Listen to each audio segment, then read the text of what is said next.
She said, "I just asked him to put sunscreen on my back. If you're jealous, go home." Then she laughed and joked with him in front of everyone like I wasn't even there. I stayed quiet, booked a flight home that night and left without a word. The next morning, my phone wouldn't stop buzzing. I just asked him to put sunscreen on my back. "If you're jealous, go home." That's what she said, loud enough for half the beach to hear. Everyone laughed awkwardly. She was smiling at the tour guide, flipping her hair, acting like I wasn't even standing there. I didn't argue, didn't roll my eyes, didn't ask for an explanation. I just said, "All right," and walked away. No scene, no yelling, no begging her to respect me. I went back to our hotel room, packed my bag, booked the first flight out, and left. She thought I was bluffing. She always did, but this time I was done. I didn't text her, didn't leave a note, I just left. The next morning, my phone wouldn't stop buzzing. Calls, texts, notifications. Her name's Mira. We'd been dating for almost 2 years. She was the kind of person who never walked into a room quietly. She made sure everyone noticed. Confident, charming, always laughing a little too loud, touching people when she talked. The kind of woman who made heads turn, and she loved that attention. When we first met, that energy pulled me in. I liked that she wasn't shy or dull, but over time, I started to notice something else. She didn't just enjoy attention, she needed it. And whenever I mentioned feeling uncomfortable, she'd laugh and say, "You're overthinking again." "I'm just friendly." That was Mira's favorite phrase, just friendly. Whether she was sitting too close to some guy at a bar or texting her old friends late at night, it was always just friendly. I used to let it slide. Not because I didn't see it, but because I didn't care to play babysitter in my own relationship. If someone wants to cross a line, they will. You don't stop them by standing in front of it. So I watched, I listened, and I learned. Mira liked men noticing her more than she liked having a man who respected her. That was fine until she started doing it in front of my face. When she invited me on that beach trip with her friends, I said yes. Part of me wanted a break from work. Part of me wanted to see if she acted the same way around people who actually knew me. I wasn't planning a fight. I just wanted clarity. Her friend group was exactly what I expected. Loud, funny selfie addicts. The kind of people who film everything for Instagram stories. Mira fit right in, soaking up every bit of attention like it was oxygen. I didn't say much. I'm not the type to compete for volume in a crowd. The first day was fine. We swam, ate seafood, drank by the pool. She kept things light, only teasing me a few times in that playful way that sits right on the edge of disrespect. I stayed calm. There's no point arguing over tone when the intent is obvious. But on the second day, things changed. She was in her element. New bikini, sunglasses, music blasting. I saw it in her posture. She wasn't just enjoying the beach. She was performing. Every glance from a stranger was a hit of validation. And then came him, the tour guide, some fit local guy named Leo. Polite, helpful, doing his job. But Mira made sure it turned into a show, touching his arm when she laughed, complimenting his tattoos, asking him to help with sunscreen. I was sitting right there, towel in hand. She didn't ask me. She didn't even look at me. Just turned her back and called for him like I wasn't part of the equation. That's who Mira was. Someone who wanted a reaction, not a partner. The kind who throws a spark just to see if you'll burn for her. I'd burned enough when she turned around, saw me watching. She smirked. "What? Don't tell me you're jealous again." Then louder so her friends could hear. "I just asked him to put sunscreen on my back. If you're jealous, go home." That line wasn't about sunscreen.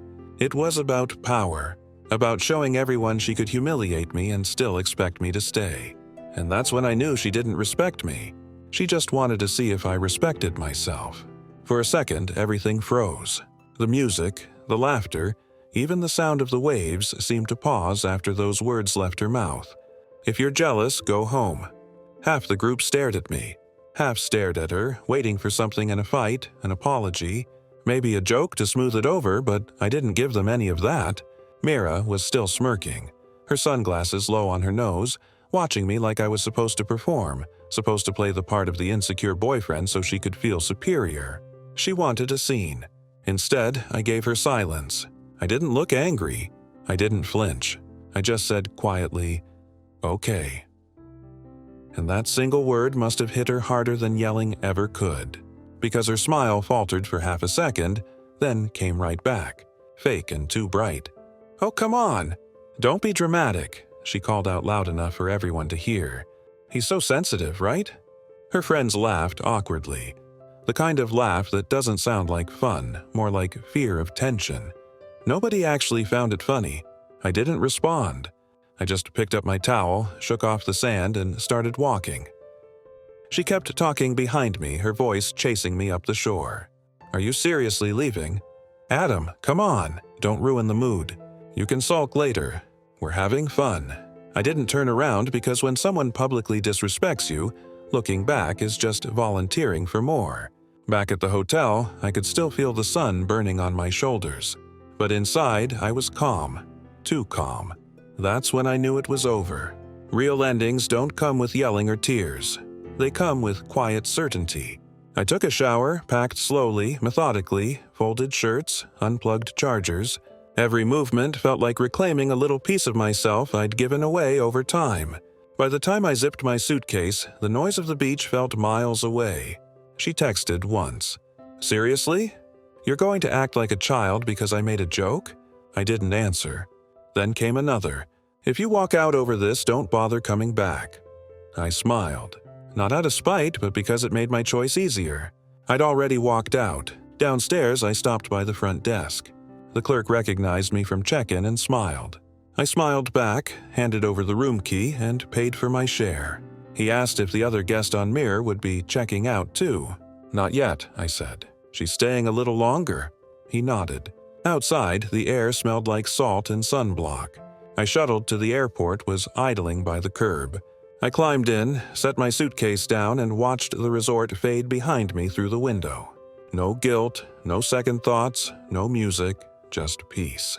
On the ride, I scrolled through my gallery. Photos of us smiling, laughing, looking happy. They all looked fake now. Not because she was pretending, but because I had been pretending everything was fine. She didn't want a partner. She wanted an audience. And I was done playing her mirror. At the airport, I bought a coffee, checked the next available flight home, and booked it. The attendant asked if I wanted insurance for cancellations. "No need," I said. "I'm not changing my mind." I boarded without hesitation. No longer by, no movie scene reflection out the window. Just a man leaving something he should have left long ago. When we landed early the next morning, I turned my phone back on. Within seconds, it started buzzing. Messages pouring in one after another. The screen filled with her name. At first, I ignored it. Then curiosity won for a moment, and I opened the preview of one message. "Are you really doing this? You just left. Everyone's asking where you went. This is humiliating." Another one came right after. "You're overreacting." It was a joke. "Don't make this bigger than it is." Then they're making me pay for your part of the room. My card isn't going through. Can you just transfer it so I can check out? I stared at that last one for a few seconds, then locked the phone. Sometimes silence is the most expensive answer you can give someone. By noon, my phone was still lighting up like a Christmas tree. Calls, messages, missed voice notes. I put it face down on the table and kept working. Silence was louder than anything I could have said. Then a text came through from an unknown number, one of Mira's friends.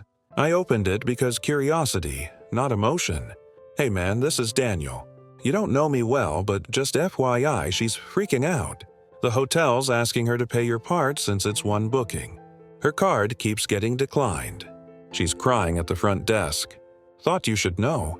I stared at the message for a few seconds, then typed back 2 words. "She'll manage." And that was that. I muted the chat. Half an hour later, another ping. Screenshot from someone in their group chat. Mira arguing with the manager, voice raised, still trying to act like she was in control. Then another message from a girl named Qley, one of the quieter friends. "You told him to go home if he's jealous." Guess he just did. No one replied after that. By evening, she must have realized no one was coming to save her. The tone of her messages shifted from angry to panicked to sweet. "Please, I'm sorry. Can we just talk? You embarrassed me by leaving like that. They're making me look stupid. And then, finally, the hotel won't let me check out. Just transfer the money, please. I didn't answer.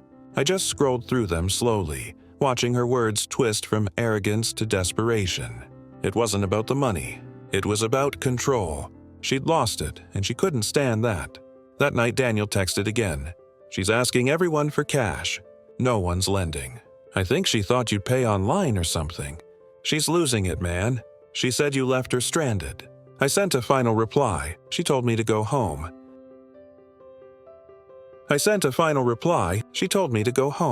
He didn't text again. A few hours later, she posted a story, a photo of the beach at sunset, captioned, "When you love someone insecure, they'll always find a reason to run." The comments were brutal. Her own friends called her out. Strong women don't humiliate their boyfriends in public. He didn't run. You pushed him. She deleted it within 10 minutes. But by then, screenshots were everywhere. For the first time in a long while, I didn't feel like I needed to defend myself. People had seen what they needed to see. You can fake affection, but you can't fake respect. By the second night, her tone changed again. Softer, slower. "I'm sorry. I didn't mean it like that. I was just joking. Okay, can we fix this?" Then, another minutes later, "I hate that you can just leave and not care." She was wrong about that part. It wasn't that I didn't care. I just stopped trying to care for someone who never cared back. Daniel sent one last text the next morning. Hotel finally got paid. She had to call her mom to wire money. Whole thing was awkward. Then a laughing emoji. I didn't reply. I didn't need to. I turned off notifications and went for a walk. The air felt cleaner somehow. Maybe it was just the absence of noise. Sometimes you don't need to destroy someone's ego. Just stop feeding it. Reality takes care of the rest. A week went by before she called again. Different number this time. I almost admired the persistence. I let it ring twice, then answered. The first few seconds were just silence. Then a shaky voice. "You really left me there, Adam. I had to call my mom for money. Do you know how humiliating that was?" Her tone wasn't angry anymore. It was small, scared. I didn't say anything. Just let her talk. "You didn't even check if I was okay.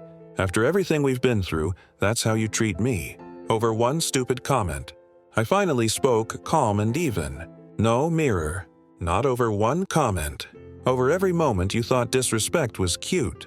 Every time you made me feel invisible." That sentence on the beach was just the last one. She tried to cut in. I was joking. "You weren't," I said. And even if you were, it still told me everything I needed to know. For a few seconds, all I heard was her breathing. Then she said softly, "You didn't even fight for me." I almost laughed, not cruel, just at the irony. "You told me to go home, mirror." I just listened. Silence again. Then she whispered, almost resentful, "You've changed." "No," I said, "I just stopped mistaking your chaos for passion." She hung up after that. No yelling, no crying, just a deadline. It felt like the quiet after a storm that had lasted too long. That was the last time we spoke. I didn't block her. I didn't have to. She stopped trying. And honestly, that silence felt better than closure ever could. A few weeks later, I started talking to someone new. Her name's Claire, works in marketing, calm voice, kind eyes, zero drama. We met at a client dinner. We talked about books, travel, and how peaceful it feels when people communicate like adults. She didn't flirt for attention. She listened, laughed at the right moments, and didn't make everything about her. It felt easy, refreshing even. I didn't rush it, didn't compare, didn't tell her about Mira. She didn't need to know.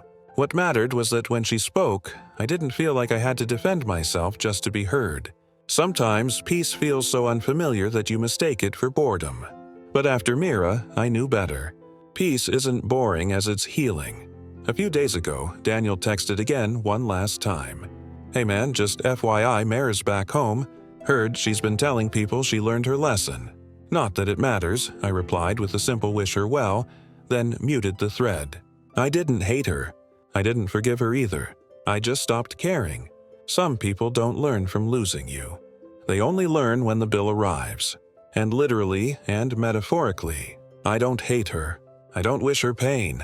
But I'm glad I left when I did. before I forgot what peace felt like. Now every morning feels quieter. Not empty, just peaceful. So yeah, maybe I did go home. But for the first time in years, it actually feels like home. If you were in my place, what would you have done? Would you have stayed and argued, or walked away like I did? Thanks for listening. Seriously, sometimes the hardest stories to tell are the quiet ones where you don't scream, don't fight, you just leave.